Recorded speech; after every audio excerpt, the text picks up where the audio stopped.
Welcome back to Jamin's Daily for episode number 5. Folks at home, we got a great show for you. We got a number of topics. My phone's going to continue to ring throughout the podcast, so apologize in advance. But we have Martin Pina as our guest today, and he's going to move along through our topics, add his unique perspective, and we're going to have a lot of fun. So with that being said, Martin, why don't you tell the folks at home, give them just a little quick shout out so they can see your pretty face. Hey everybody, Martin Pina here, like Mr. Jamin here just told you, out of Austin, Texas. We're going to sit here and chew the fat a little bit. Hopefully everybody enjoys. I think we're going to be in for a good time here. Terrific. Austin, Texas in the house. So let's start off with the topic that I actually discussed yesterday on episode 4, which is the term Latinx. I think it's really Latinx. I think I saw a pronunciation. It's like Latinx, but maybe Latinx. The whole thing is it's confusing. And so the article that I read and I talked about yesterday, Martin, was how almost no Hispanic on the planet even refers to themselves as Latinx. It's 3%, according to this article. It was on the internet, so that means it's true. Obviously. So, have you heard of the term? I've heard of the term. The only place I've ever seen it before is like on articles on the internet, right? Like there's a site called, I think it's Remezcla or something like that they post, it's very Hispanic centric stuff. But other than that, man, it's got to be something for the, that the younger folks maybe identify with more, because I'm not even that old, right? And it's already beyond, my own personal understanding or ability to identify with, I was telling the folks at home yesterday that my dad, 74-year-old Mexican-American, if I went to him and said, hey, Pop, are you Latinx? He would have no idea what the hell I'm talking about, okay? He'd have no idea what Latinx means. So, and what the article was talking about, how most people, what are you, Martin? I'm going to take a wild guess because I'm not exactly sure. But it seems to me like you're an American of Mexican descent. Would I be right? That is correct. Yes, sir. That'd be very correct. And so how do you identify, maybe when you have to fill out a form, or if you just told somebody, how would you say it? What is the preference? Because this article talks about what the actual preference is for Latinos. So Latino, Latina, these are the general terms. And yet that's gendered language, which is the whole reason for the Latinx, right? But nobody likes the term. So what do you refer yourself to? I think it's like sort of not interchangeable, but shut up, Richie. But it's one of those situations where, sorry, it's either to be hopefully not doing that the whole time. But I think that it's I refer to myself as Hispanic or Mexican. I don't think I've ever called myself Latino before, though, to be totally honest with you. And that's like, I'm a first generation American. Both of my parents are from Mexico. It's just, I guess personally, I've just never been really hung up on the what is it? The label, I guess. Yeah, the label. I've never felt, and maybe it's because I can't speak Spanish. My parents so I'm third generation. My parents were and even their parents were very well assimilated, into American culture. And even though they can speak Spanish, they didn't teach me. And that's very common with my generation. I'm 37 years old. Most of my friends are Mexican Americans or Hispanics. Because you're right, I'd never referred to myself as Latino. But I'm thinking, was it because I can't speak Spanish? So that that La Raza, feeling, because Latino feels more ethnic, perhaps, because Hispanic is more of the general term, but that's what the article says. Most prefer that term is Hispanic over the Latinx, which only 3%. Yeah, I'm not surprised by that at all. Like I said, I've never encountered anybody in real life who goes by that, by Latinx or whatever the correct pronunciation is. That's the thing. I don't even know how to say it because I've never encountered it in the wild before. You know? And I don't think you will. It's like Bigfoot or something, or the Loch Ness. But moving along, folks. I'm glad. You know, I was talking about that yesterday by myself, but now that I have another person of color, okay, I got another POC's opinion on it. So you know, we got to elevate it. You know, your POC opinions are way up there. So moving on, let's get into some celebrity news. All right. And we've talked about these people in the past. Meghan and Harry, the royals. Oh, fancy. All right. Now, we're going to go a specific way on this topic. And they just moved into this. This was actually on Entertainment Tonight. Don't ask me why I was watching it, because I don't necessarily watch that show. But I did see this. They are moving into a $14 million mansion in Montecito, California. And apparently some of their neighbors are Oprah, and who was the other one? Some other celebrities. Okay. That got me thinking, Martin. It's one thing to be royal, and they're not going to live like the rest of us. But I figure, okay, you live in a castle. These are your own castles because you're a royal. And so you have these castles. They've been in your family for years and years and years and whatever. So you live in your castle. That's good for you, or in your palace. But if you come to the United States, you're not even a U.S. We don't have aristocracy, right? So you're coming over here, and then they're renting out. I don't think they're bought. They're probably paying $200,000 a month on rent. So they're staying in this $14 million mansion. And to me, that just seems not right. I don't know. Because they put off, yes, Meghan and Harry, they're supposed to be a little bit more progressive. Isn't that what they're putting off?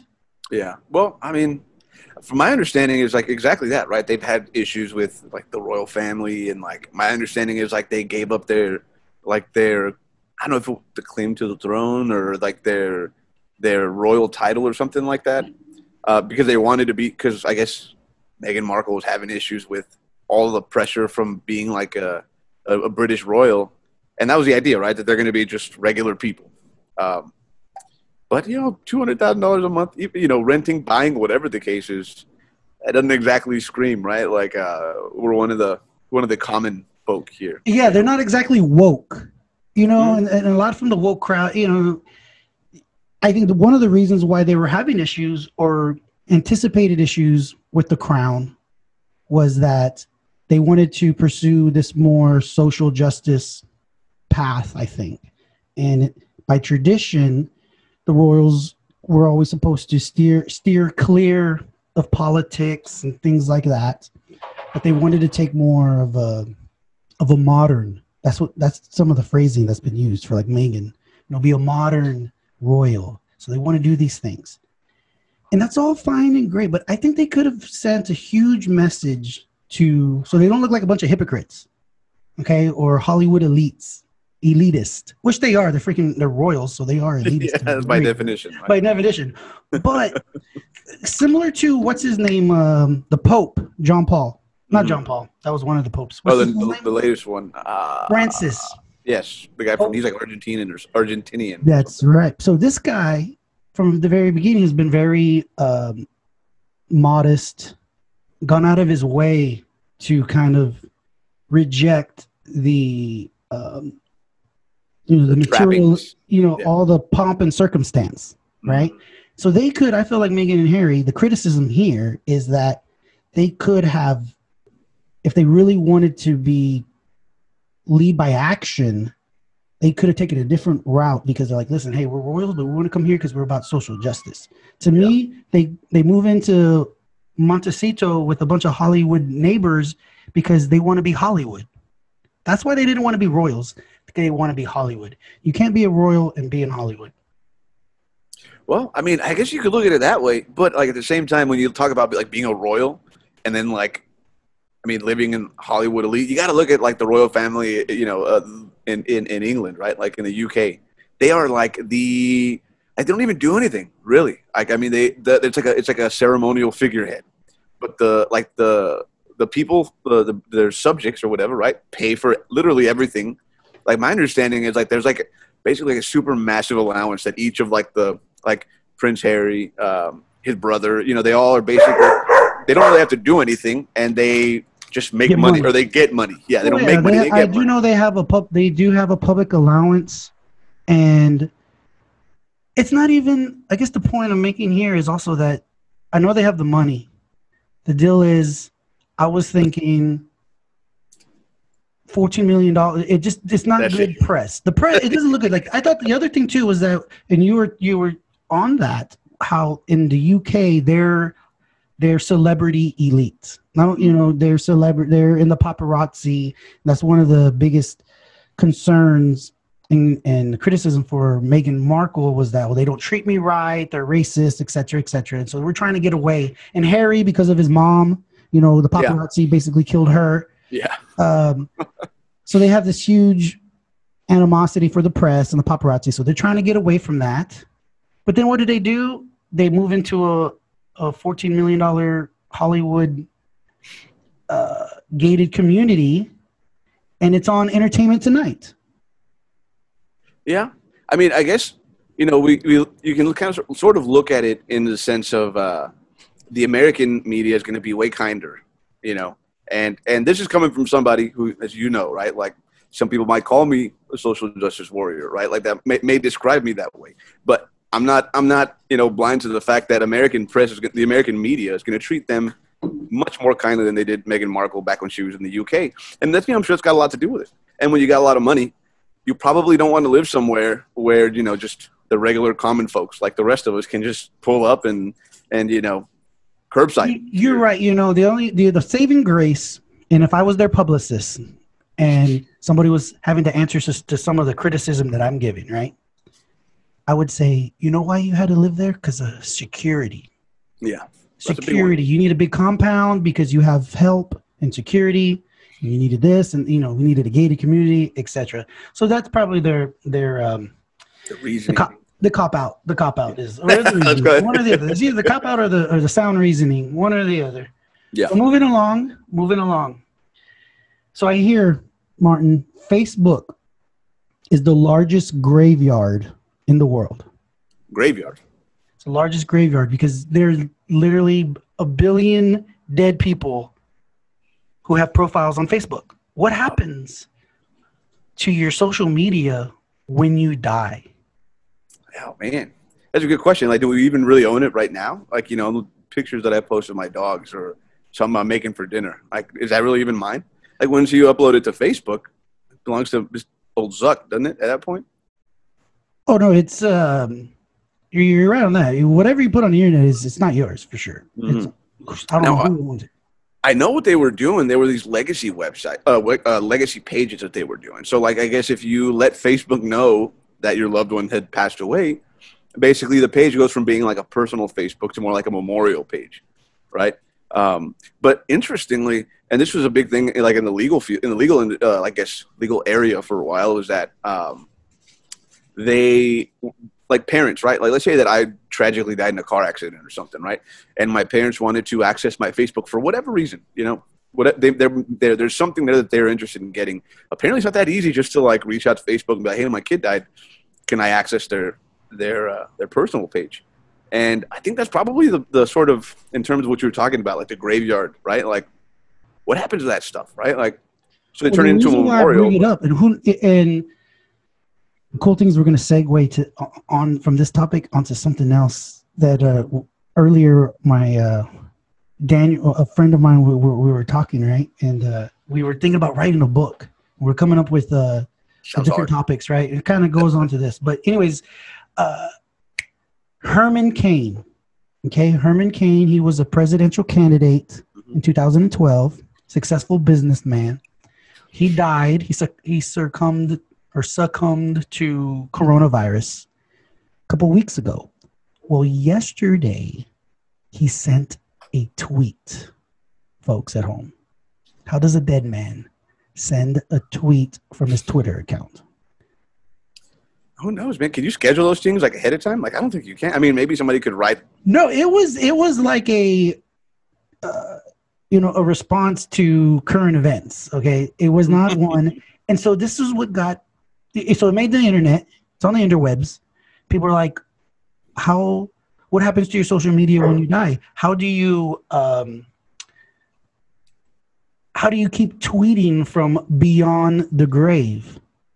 And the whole point is, to your point, Martin, was where maybe they're turning these social media, your social media, into a memorial of sorts. Because I was just thinking, if your significant other just had the password and the login credentials to get in, and then you just die, Facebook doesn't know right away, right?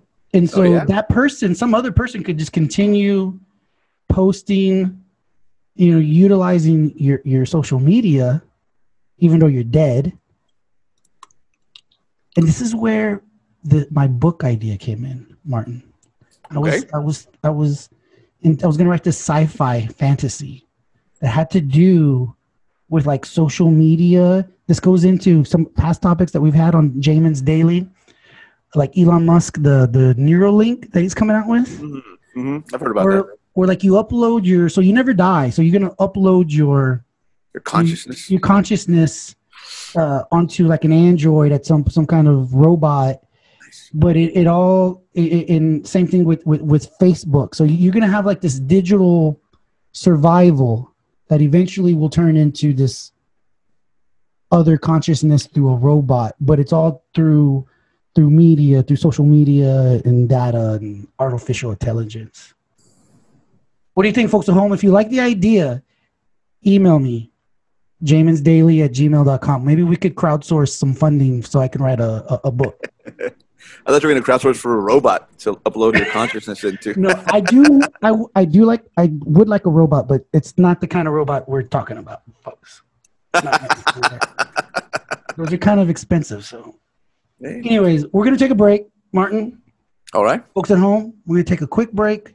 Before we do that, quick shout out to our sponsor, Sage Choice Insurance Agency. You could reach them at 361-400-2411. Call for a free quote, homeowners, auto insurance. If you are a real estate agent or a loan originator, we're always looking for great referral partners. Give us a call, 361-400-2411. When we get back, we're going to, because Martin is a lawyer, folks. So we're going to try to take some of the knowledge from his brain, and we're going to give it to you at home when we're going to have these topics or these articles that I feel it would be nice to have a lawyer's take on. So we'll get to that when we come back after the break. And I think it's pause recording. There we go. Welcome back from the break.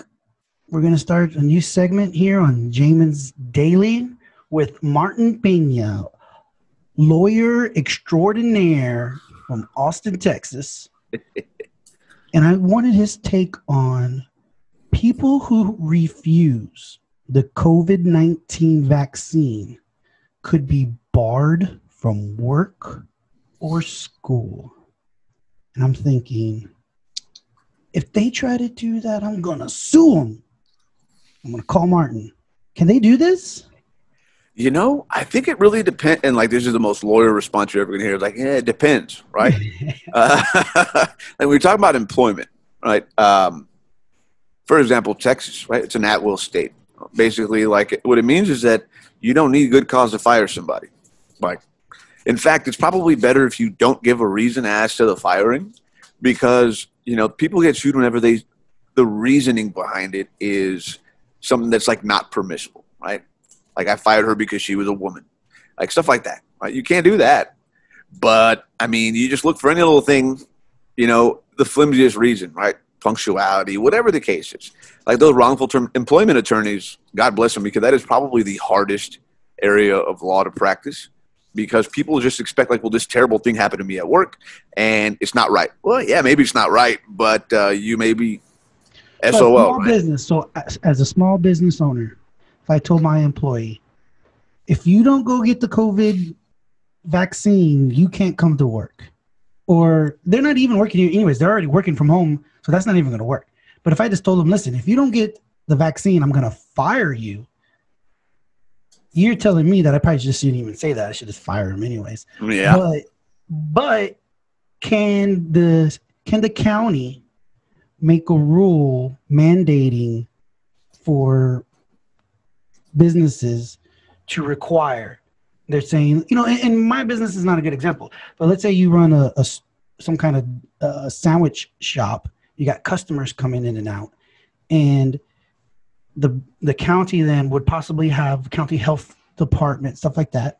They would go that route to come after you, and they would say, listen, we're going to revoke your food license or whatever unless all your employees have the vaccine.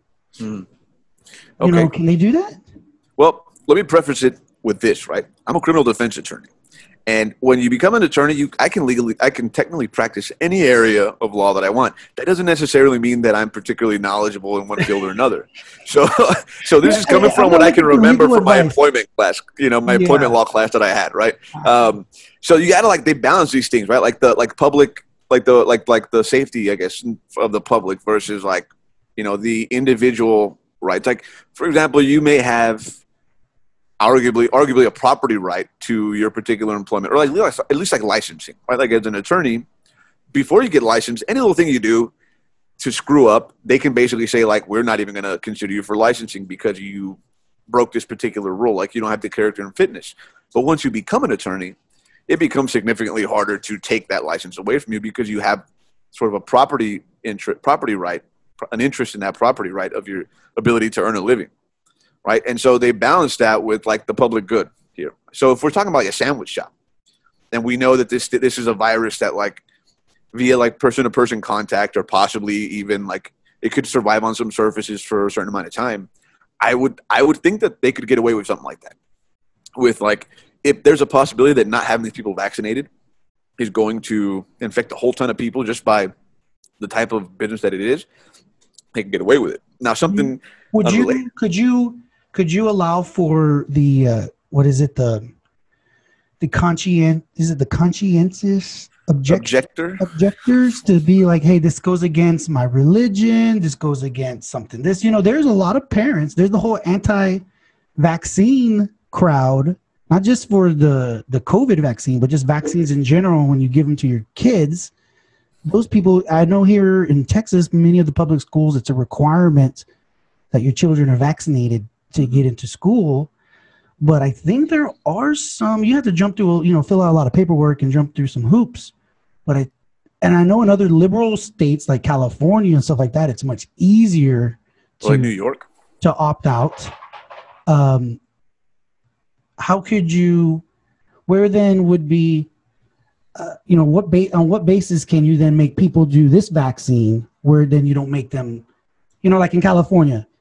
How's Gavin Newsom going to say, listen, you know what? As parents, you don't have to give these vaccines to your kids that we know are effective, but we're going to make you give this vaccine to your kid that we just developed in warp speed. Okay, that's the actual terminology, the term for the project. Okay, under the Trump administration, it's called Operation Warp Speed. Is they're getting all the PPP out, all that, the PPE, all whatever, and then the vaccines and stuff. They shelved all these different rules and regulations so that they can get it out super quick. And so you don't have to give vaccines that we know are good, have documented and proved. You know what? Instead, we will make you take this vaccine that is new. Yeah. I think that's where it gets dicey. It gets, well, I said yesterday, folks at home, if you'll remember, if you don't, watch episode 4. I was like, I'm going to take the vaccine, but I'm going to be the 10 millionth in line. Yeah. Okay? The beta version. Or you don't want to be the beta version tester. I want to be the first. I'm going to be the 10 millionth person to take it. Okay. Mm-hmm. No, and I think that in and of itself is a good reason, or going to be a good argument against compelling people to take a potential COVID vaccine, right? If we're talking about, well, it didn't go through the same rigorous clinical trials that we would see for like the polio vaccine or, the flu shot, right? Like, I think people are going to have a much more compelling argument against like, well, you can't force me to take this thing that was sort of like, we just pushed it through, relaxed some standards in order for, everybody to get a shot at taking it. Because then there's always risks associated with taking with the vaccines, right? I mean, somebody could have an adverse reaction, but that's the point of the trials, right? You minimize the amount of people that are going to have these adverse reactions. Like, we know that only a certain percentage of the population is going to potentially suffer these or at risk for these side effects. I think that completely changes the game when you're talking about, we haven't really seen, I mean, we're not sure, but we know that it helps some people, and we're very sorry if you suddenly can't, all of this, these articles about the mandatory, mask wearing or mandatory vaccines, it's just very hard in a free country to make anybody do anything. Okay? We can't even make people pay for their auto insurance sometimes, all right? We got people without auto insurance. If you don't have auto insurance, you need to call me. Call him on Sage Choice Insurance, 361-400-2411. We can't even compel people to pay for the auto insurance. We try, right? We do. There's laws against it, right? But how in a free country are we going to then make people wear masks, make people get a vaccine? You can't. It's just not possible. I mean, ideally, you would want people to like you don't have to force me to wear a mask for, when I'm around other people because, I'm just not a turd, right? But it's that very American sense of like, you can't tell me what to do. I thought this was America. And to a certain extent, I identify with that quite a bit, right? But, at the same time, we have to, I guess, maybe try to take a step back and say, is our individual, I don't want this discomfort or this inconvenience versus like the greater good of society. Like, it's not real to me until I hear about a buddy of mine, his dad passing away from COVID, he didn't have underlying medical conditions, right? You hear about all this stuff and it's like, I wear a mask. I told everybody yesterday, I said, wear a mask if you can wear a mask. Yeah. And if you don't want to wear a mask, I'm not going to be the person to tell you to put it on because I don't want to get assaulted. All right. You see, at a Taco Bell or something, right? So I see in a public place, where it's, where you can't social distance. That's the main thing, right? So Don't wear a mask if you're like by yourself. Like, that's where I think it gets ridiculous and people get skeptical when they're like, oh, you need to wear a mask when you're by yourself at home. It's like, that's ridiculous. No, I don't even wear pants at home. Things like that. I wear a mask. Everybody else should wear a mask. But when I see somebody who's not wearing a mask, I'm not going to go say something to them because you don't know how they're going to react. I feel bad for the service workers because all kinds of videos of getting, assaulted because they told somebody to put a mask on. Yeah. But moving on. We're going to keep on the topic of coronavirus though. And as a lawyer, again, giving his opinion on, we need lawyerly opinions at times. What do you think about, so now there's these penalties and fines regarding coronavirus because get this, Connecticut is fining residents $3,000 for violating their coronavirus travel advisory. So this is very, police state-ish, in which they're, what's the word? They're telling you where you can and can't go. Okay, like literally telling you cannot leave here or you can't go there, or we're gonna fine you $3,000. That's pretty insane. What do you think? Man, that is, first of all, how do you enforce that? How do you know? Like, if you've ever traveled between states here in the U.S., there's no checkpoints. I mean, unless you're going south towards Mexico, when you're, and actually not even when you're going south, when you're coming north, you'll encounter checkpoints up until like maybe like 70 miles from the border. But how do you know that somebody's, especially like in Connecticut, right? Like that whole little area up in the Northeast United States where you drive 30 minutes and you're in another state. How do you even know? How do you know for sure? You're going to start putting GPS, or you're going to start tracking people's GPS in their vehicles and their phones. I know they talked about that for a little while. Like, even as somebody who's probably more on the side of like, we should just make these concessions for, the public welfare. Like, ooh, that maybe is like a bridge too far for me. Like, the only way to know that for sure, I mean, I guess maybe you find the people that you catch, right? But then how's that even effective? How they do this? The way they do this is the way they do it in other police state communist countries is where they rely on the public to tell on each other. You see something, say something.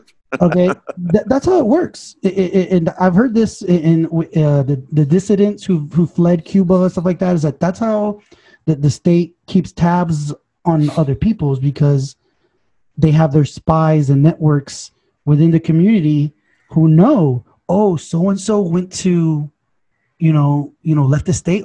They find out, and then they rat you out. So that's one way. The more technological way would be maybe they can get in bed with the cell phone company, things like that, and so they already are, I'm sure. They'll track your geolocation, so they know where you went. I mean, they could just put some, the red light cameras. They could put some toll type cameras to see who's leaving. That takes a snaps your. They already do this now. That is existing technology where they take a photo of your license plate, right? Yeah. So it can be done. It's just, will they? Yeah.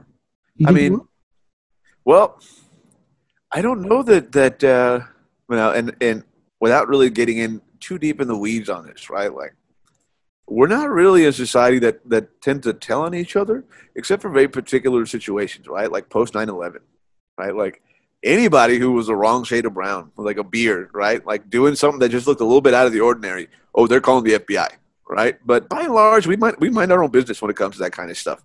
Like, it's been a little different with the corona, right? Like, people and they're not even reporting this stuff. They're just confronting these people directly, right? Like at a Trader Joe's or something, and then you see them throwing down by the produce section. But I don't know that you could get Americans to a point where, short of like the geolocation stuff, where it gets real invasive, I don't think that you can get, your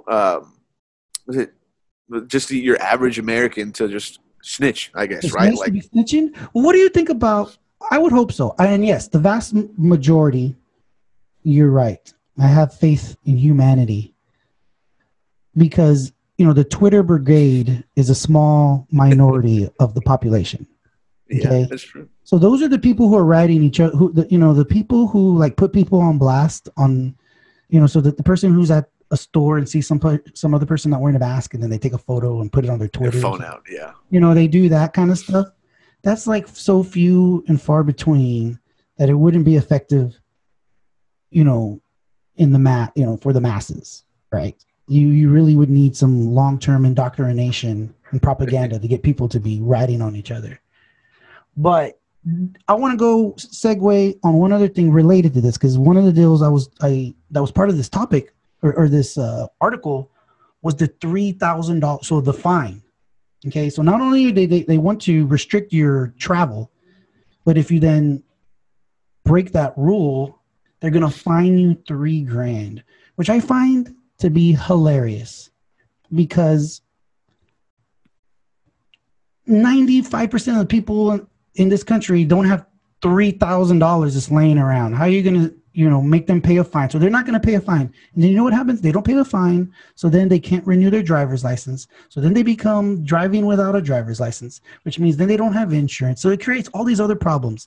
And the reason why I know is because in insurance, I've talked to my city councilmen and people like that. I say, there's so many people driving around with no insurance, right?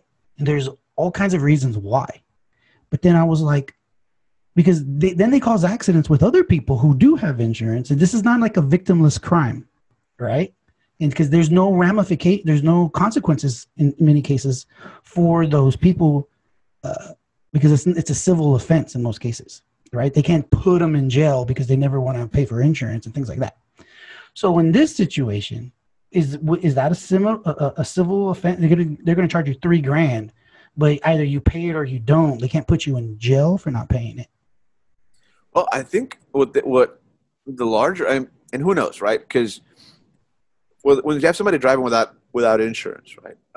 Depending on the combination, let's say I don't have a driver's license and I don't have insurance, and I've been stopped more than once and convicted of that before, I could eventually, actually, when you get, like in Texas, eventually becomes a Class B misdemeanor to drive without a license.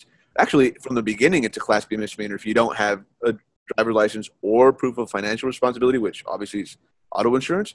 It's a Class B misdemeanor punishable by a maximum 180 days in jail. So they are hanging that over people's heads when it comes to driving without insurance and without a driver's license. But I think with these fines, what you're going to see more of is, like, I don't want to ding on my credit because I can't pay a $3,000 fine, because that's what's going to happen. Eventually, it's going to get sent to collections. I mean, not being able to get your driver's license, that's also a significant consequence. But if you don't pay, these like municipal and county authorities, they send this stuff off to collections. You don't pay that stuff, and this just starts dinging your credit score. And eventually, I mean, like, then the consequences get much heavier than that, right? But this is where you come in, Martin, as a man of the people, okay? As a man of the people, this is where you come in, because I know you have a heart of gold, all right? And so this is where you come in for the we, you know, us, we, the little people, okay? Yeah. Is that this will have a disproportionate effect on the poor and minorities. Because if you're rich, you can flee, and so be it. I got to pay $3,000, so what? But if you're not rich and you try to leave, now $3,000 is a huge problem. And like you said, it has all these other consequences, such as losing your driver's license, affecting your credit. So this is one of these where these fines, it's not proportionate for, you know, the different people who are it's gonna affect. Would you agree? Oh yeah, you know, but that's kind of like with everything else, right? Like, even like already like existing laws, it tends to affect rich people significantly less than it does poor people, right? And I guess it becomes a question of where do we draw the line, you know? And I think a lot of people would probably make the argument that in the midst of a national global pandemic, that, you know, unfortunately you can't come up with a solution that doesn't leave somebody out in the cold, right? And unfortunately, in most cases, it's poor people of color who are that group that gets left out in the cold. And then I guess it becomes a question of asking yourself, am I okay with this, right? And as a criminal defense attorney, like, one thing that I've learned is just you leave your own sort of, and this is going to sound terrible, but you leave your moral compass at the door, right? Because your job isn't to judge anybody or anything like that. Your job is just to go to bat for this person. So, I mean, while my personal views on this may be, it's reasonable in the sense that we're trying to make come up with something that's got consequence, something with teeth, right? That will prevent people from maybe acting a little more selfishly and putting other people's safety in jeopardy. But if somebody came to hire me because it suddenly became a criminal offense to travel during the Corona pandemic, you bet your behind I'm going to be there making every single one of the arguments that, you know, that I would normally be. How would you feel about your case? Feel pretty good about your case? Oh, I would honestly, because it's such it's uncharted territory that we're dealing with. There may be something that's like a good analog to it, but there's going to be a lot of folks that feel very strongly about this one way or another. And if you give me the chance to present a case to a jury with something like this, I don't even need the law to be on my side, because even though the court tells the jury, right, you need to, this is the law, you need to apply it exactly as the law requires. That's not happening in jury rooms, man. You know, if I was on that jury, not guilty. You know, and there's a name for it. They call it jury nullification, because people are going to feel very strongly about certain things, and they're not going to care. It's like when somebody's kid is like, I mean, this is a very sort of like dark topic, right? But somebody's kid molested by somebody, and the dad goes and kills a guy. Whether he's legally justified under self-defense laws in the state of Texas, there's not a jury in the country that's going to convict that guy. You know, like, whether the law's on his side or not, because that's a terrible thing to do, right? And people can do the right thing, because even though the law is supposed to promote doing the right thing, you and I both know that that's not necessarily the case all the time. We're going to court. We're going to take it to the jury. $3,000 fine for leaving my house. Yeah, most definitely. People are going to be like, I thought this was America. You know? Yes, it still is. Okay, folks at home, the red, white, and blue. And we're going to take a break. When we get back from the break, we're going to get into a little quick bio with Martin. He's going to give us a little quick bio, tell us what he does, where he works, how does he know Jamin? And now he's on Jamin's Dailies. We're going to get into a little bit of that, get into the weeds, and then we're going to end with Jerry Maguire. Ooh. One of my favorite Did movies. you know the human head weighs 8 pounds? Yes. That guy, that poor kid, because he never was able to escape that. No. He's that kid. He's that kid forever, even though he's like 40 years old now, probably. Right? So one of my favorite movies, but you remember, so in that movie was Cuba Gooding Jr. He won an Oscar. Yeah. He won an Oscar for that performance. For basically being Antonio Brown. Yes, he was ahead of his time, right? Well, he's in some trouble. I don't know if you know, folks at home. He's in some trouble. We're going to kind of talk about that because his lawyer, that's where you come in, Martin. His lawyer has a very peculiar defense for his transgressions. So when we get back, we'll touch up on that. We're back from the break. Welcome back to Jamin's Daily, brought to you by Sage Choice Insurance. We're shooting this podcast in Sage Choice Studios, and we have Martin Pina as our guest. And we're going to talk about Cuba Gooding Jr. is in some trouble. He needs a good defense attorney. Okay, I think he has one. It's not as good as Martin Pena would have been, but the one he has a very peculiar defense strategy. Okay, so Cuba Gooding Jr. is being accused of, I guess, sexual assault. He's been getting handsy with the ladies, to put it mildly.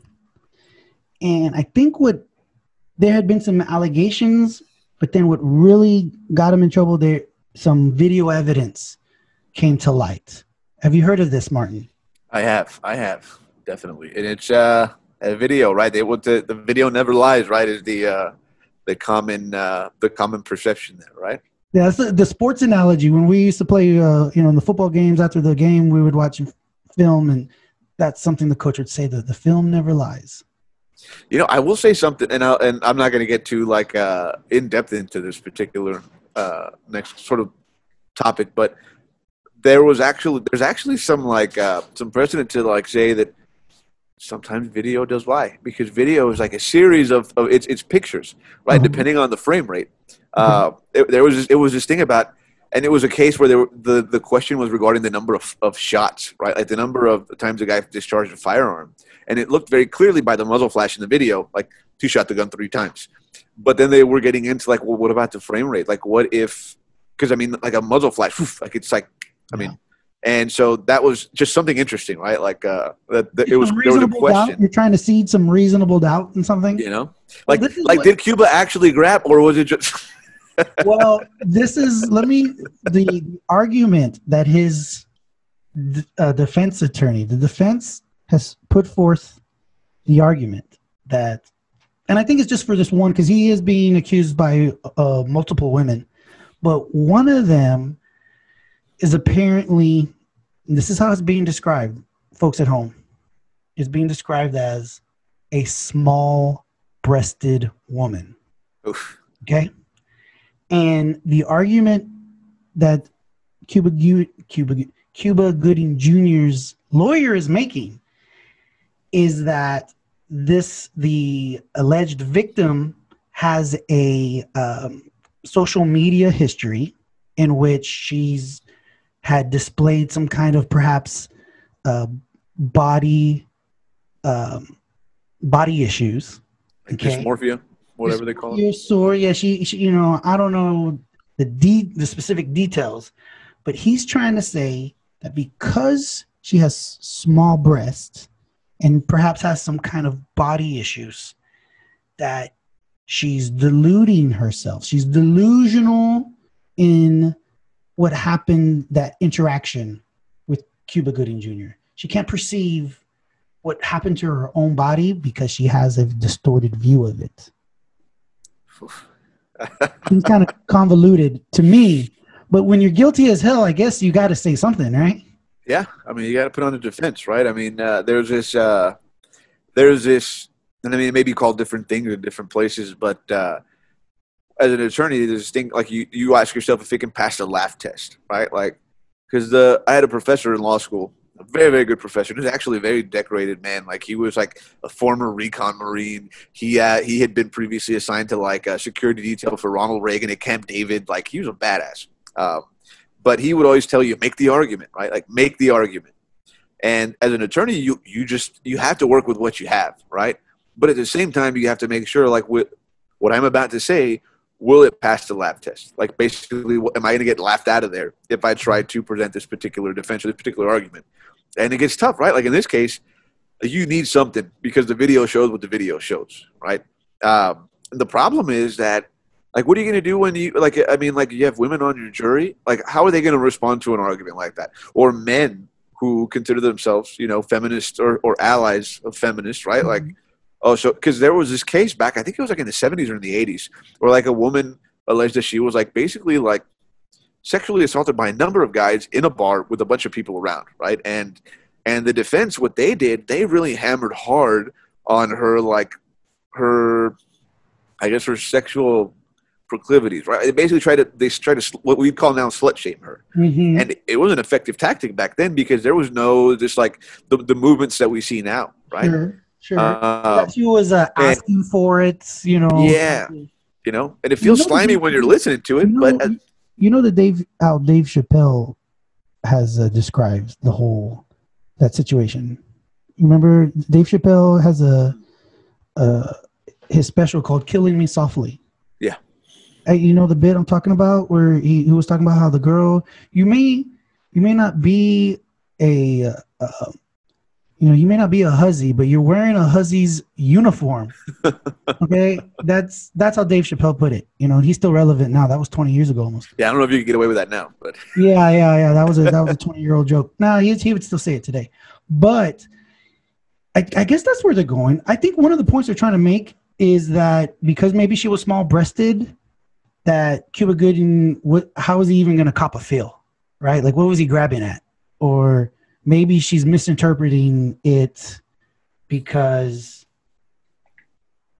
they're just trying to say she's crazy, really. I think that's a way for the defense to just say this woman's crazy without having to say it. But she's making it up. Like, what she's saying happened didn't actually happen. Yeah. She's just so hung up on her own personal body image that she felt like she may have perceived that it happened that way. Because it's actually a way to get around the whole slut shaming thing, right? Like, it's an interesting strategy to say, we're not calling her a liar.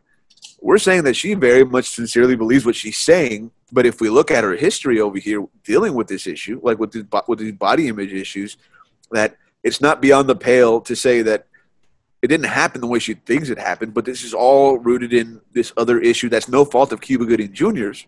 So, yes. You know, like, we're not going to say that she was asking for it or that she is lying, but it didn't happen that way. And it's not her fault, but it's not his fault. So, you know. You just gave the perfect summary to what they're doing. It's almost like you're the co-counsel or something. Yeah. But this is what I'm going to segue, because I was talking to my cousin last night about this. She just had a baby. So after I talked for like 30 minutes about myself, I finally said, so how you doing with your newborn baby, right? And so she tells me that, she's trying to breastfeed and this and that, but she wasn't producing enough milk and whatever, right? And I told her, I said, well, that's good. Dude, don't get hung up on that. Don't feel bad. Because there's all this, we were kind of touching on that with the last subject about the body shaming, the slut shaming, these different feminist or these movement, just the change of, how people see, go about things. And I said, what kind of, grinds my gears is the whole, this big push, and to me, the pressure on young mothers to breastfeed. Okay. And so, yes, we all understand it's the best for the baby, etc. But, they do make formula. Babies, they're not starving if they don't get their mother's baby milk. And what I was telling my cousin was that there's all this pressure on women to breastfeed, and then they have all this postpartum depression. A lot of it has to do because they can't nurse and bond with their baby. And then they see all these, you can't go on the interwebs without seeing some kind of breastfeeding link about some mom breastfeeding in the freaking McDonald's, or some mom who's still some celebrities do this crap. Some celebrity breastfeeding. I just saw it the other day on Yahoo. Some D League celebrity who was like a contestant on some reality show posted a photo of her breastfeeding her 18-month-old. I was like 18-year-old. Oh shit. 18-month-old child. And so people, got blow back. Oh, they're too old to be breastfeeding. So, but that's the kind of imagery that, so imagine if you're some lady who can't breastfeed or is having problems with it, struggling, and then you're seeing all this media about breastfeeding and all the pressure about how it's so good to breastfeed. I was like, this goes against all of, the narrative, the empowering narrative that they're trying to promote. And I feel like the pressure comes from women. Like, I don't see men, I don't think the men are pressuring women. Feeding advocates. Yeah, they're not. It's all amongst women themselves. So I'm telling women at home, listen, here at Jamin's Daily, breastfeed if you want. Hell, I don't care. I never understood where, if I was somewhere and I was eating, I saw some woman breastfeeding, I don't think I wouldn't be a Karen about it. I'd be like, all right, I'll just look the other way if I have to, right? Yeah. Or I tell, and I'm with my family, with my kids, I tell my kids, don't stare. It's rude to stare. Eat your food, right? Yeah.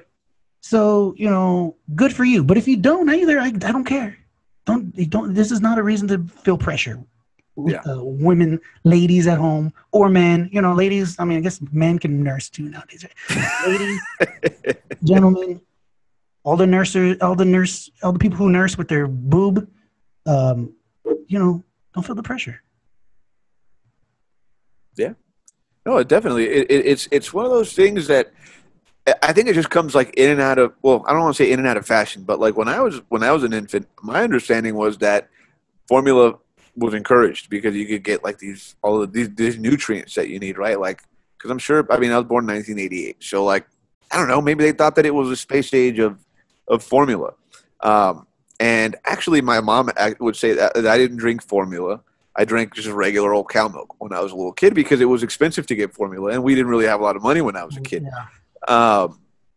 But it's definitely like, and I think the benefits of breastfeeding, right? They've always kind of known like like immunities and things like that you can pass on. But then there's also other stuff like my understanding is like if a mother is breastfeeding, like she's not supposed to be drinking alcohol, or if she does, what they call like the pump and dump, right? So there's this whole like cottage industry of like, I guess to facilitate the breastfeeding thing. And I think like it maybe I don't know, but maybe it contributes something to like what you were talking about, right? This idea that there's this pressure to like, I guess you're not doing your best. You're not like a grade A mother if you can't. There's this feeling, there's definitely a feeling of inadequacy.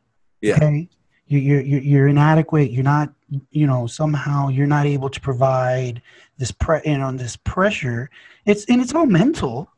It's all, this for these people who have this issue.